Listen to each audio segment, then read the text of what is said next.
మత్స్యకార సేవలో చంద్రన్న మార్కు సంక్షేమం అది మనకి ఈ రోజున రాష్ట్రంలో పెద్ద ఎత్తున పండగ వాతావరణంలో ఏదైతే మనం హామీ ఇచ్చున్నామో గతంలో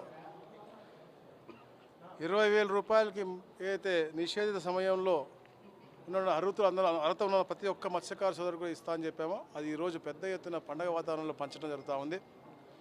దాంట్లో భాగంగా మత్స్యకార సోదరిమణులకు వారి కుటుంబానికి ఎలా మెరుగైన జీవన పరిమాణాలు ఇవ్వాలో కూడా అది కూడా వాళ్ళకి తెలియజేస్తూ ఎలాంటి సమస్య లేకుండా, ఎందుకంటే వాళ్ళ జీవితాలని అరచేతిలో పెట్టుకుని సముద్రం మీద నమ్ముకుని వారు సంపద తెచ్చుకుంటేనే వారి రోజువారీ గడిచేటువంటి పరిస్థితి మనం చూస్తూ ఉన్నాం.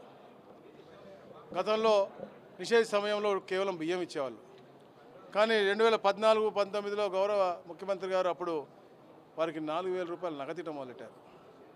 దాని తర్వాత వచ్చిన ప్రభుత్వం 10,000 రూపాయలు ఇస్తామని చెప్పేసి అర్హత ఉన్నటువంటి మనుషుల్ని తగ్గించినటువంటి పరిస్థితి మనం చూసాం. 2014-19లో మత్స్యకార సోదరిమణులందరికీ కూడా ఎన్నో కార్యక్రమాలు, ఏరేటర్లు అవ్వచ్చు, నెట్స్ అవ్వచ్చు, వెహికల్స్ అవ్వచ్చు, ఇలాంటి అందరూ పండగ వాతావరణంలో వారానికి ఒకసారి మేము చేసేవాళ్ళం. మా ప్రాంతంలో చాలా ఎక్కువ మంది ఉంటారు, నా నియోజకవర్గం దాదాపు 25,000-30,000 మంది ఉంటారు. వాళ్ళందరూ కూడా మెరుగైనటువంటి జీవితం ఇవ్వాలని చెప్పే లక్ష్యంతో ఎన్నో కార్యక్రమాలు చేసేవాళ్ళం. కానీ గత ప్రభుత్వం ఎప్పుడు కూడా దీనిపైన ఆలోచన కూడా చేయలేదు. ఈ రోజున దాదాపుగా 1,20,000-6,000 మందికి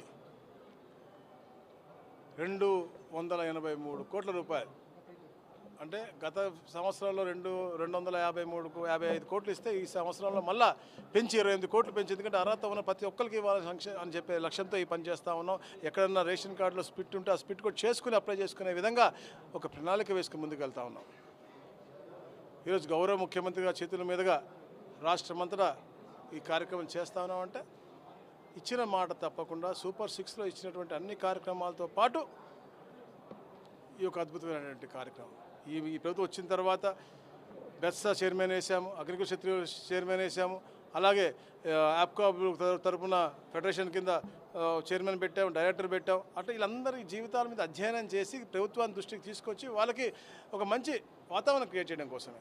మొన్నే మనం చూసాము, పక్క రాష్ట్రాల యొక్క బోట్లు మన రాష్ట్రంలో వచ్చి మన మత్స్యకారులకు ఇబ్బంది పడే పరిస్థితి వచ్చినప్పుడు గౌరవ ముఖ్యమంత్రి గారు ఈ ప్రాంతంలో ఉన్న ప్రజాప్రతినిధులు, కలెక్టర్లని, అధికారులందరూ కూడా 10 సార్లు టెలికాన్ఫరెన్స్ చేసుకుని దీని సమస్యని పూర్తిగా పరిష్కరించే మార్గాలను ఎత్తుకుంటూ రాబోయే రోజుల్లో ఎలా మెరైన్ పోలీసుని వ్యవస్థని బలోపేతం చేయాలి, ఎలాంటి బోట్లు మనకు అవసరం అని చెప్పేసి తిరుపతికి 650